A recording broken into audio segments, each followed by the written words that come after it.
नमस्कार, मैं पायल शुक्ला और आप देख रहे हैं 24 न्यूज। आइए एक नजर डालते हैं महाराष्ट्र की कुछ खास खबरों पर। बुलेटिन में सबसे पहले बात करेंगे ठाणे जिले के उल्लासनगर की, जहां भाजपा और शिवसेना शिंदे गुट में मनपा चुनाव को लेकर खींचतान बढ़ गई है। भाजपा के उल्लासनगर जिलाध्यक्ष राजेश वधारिया ने स्पष्ट रूप से कह दिया कि उल्लासनगर में शिंदे गुट से गठबंधन नहीं होगा और भाजपा सभी सीटों पर चुनाव लड़ेगी। बता दें कि भाजपा और शिंदे सेना में मनपा चुनाव को लेकर गठबंधन की बातचीत अभी तक चल रही थी, मगर सीटों के बंटवारे को लेकर दोनों दलों के कार्यकर्ता नाराज हैं। इसी बीच बीजेपी के उल्लासनगर जिलाध्यक्ष राजेश वधारिया ने स्पष्ट कह दिया कि उल्लासनगर में शिंदे सेना से गठबंधन नहीं किया जाएगा। वधारिया ने कहा कि भाजपा से बातचीत के लिए शिवसेना का कोई भी पदाधिकारी आया ही नहीं। एनसीपी के साथ गठबंधन को लेकर भी वधारिया ने इंकार कर दिया।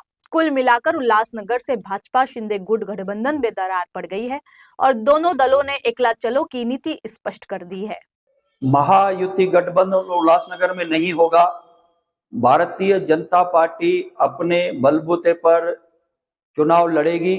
आरपीआई से बातचीत चालू है। आरपीआई से कुछ बातें हो सकती हैं। सर, आखिरी 2 दिन है, सोमवार और मंगलवार, तो अभी फॉर्म भरने की प्रक्रिया कैसे शुरू होगी? हमने अपने कई लोगों को, कैंडिडेट्स को बोल दिया है फॉर्म भरने के लिए और वो आज फॉर्म भरेंगे। आपने आरपीआई और शिवसेना के साथ गठबंधन के आरपीआई से बातचीत शुरू है और शिवसेना के लिए मना कर दिया, लेकिन इसमें राष्ट्रवादी कहाँ पर है? उनके साथ भी कोई गठबंधन नहीं, कोई चर्चा? राष्ट्रवादी अजित पवार गुट से कोई चर्चा नहीं है हमारी, और ना ही शिवसेना से अभी कोई चर्चा होगी। तो उल्लासनगर महापालिका पर लगभग 78 सीटों के लिए भारतीय जनता पार्टी चुनाव की तैयारी है।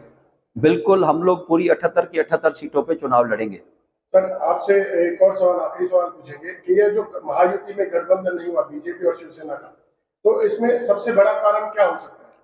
सबसे बड़ा कारण यही है कि हमने शिवसेना को निमंत्रण दिया, उनको अप्रोच किया कि आके बैठ के बात करें, लेकिन उनका इंटरेस्ट नहीं था शायद, या और क्या उसके पीछे रीजन है मुझे मालूम नहीं है। वो बातचीत के टेबल तक भी नहीं आए। 2 दिन पहले भी राजेंद्र चौधरी जी का बयान था कि बीजेपी की तरफ से हमें कोई भी बुलाया नहीं गया है, अभी तक कोई चर्चा नहीं हुई, तो इस बात में कितनी सच्चाई? ये बात मैं पहले भी कई इंटरव्यू में कह चुका हूं कि मैं जब नागपुर में विंटर सेशन चल रहा था, उस समय पे मैं माननीय मुख्यमंत्री श्री देवेंद्र फडणवीस जी और महाराष्ट्र प्रदेश के अध्यक्ष माननीय रविंद्र चव्हाण जी ने मुझे निर्देश दिया था कि आप युति की तैयारी करो और उनसे बातचीत करो।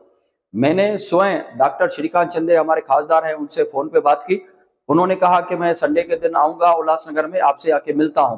इसके बाद आमदार कुमार अलानी ने कल्याण शहर के प्रमुख लांडगे जी को फोन किया था कि उसके लिए बैठना चाहते हैं। उन्होंने कहा कि हम मंगलवार को बैठेंगे, लेकिन मंगलवार को उनका फोन आया कि हमें पहले कल्याण की मीटिंग करनी है, इसके बाद में हम आपसे बात करेंगे। तो आज तक वो आए नहीं है। हमने 2 बार उनको अप्रोच किया है, 2 बार उनसे बात की है। सर, उम्मीदवारी के लिए देखा गया कि आपके कार्यकर्ता पदाधिकारी भी उम्मीदवारी की मांग कर रहे थे, काफी नाराजगी देखी गई, तो अब यह सिलसिला कैसे पूरा होगा?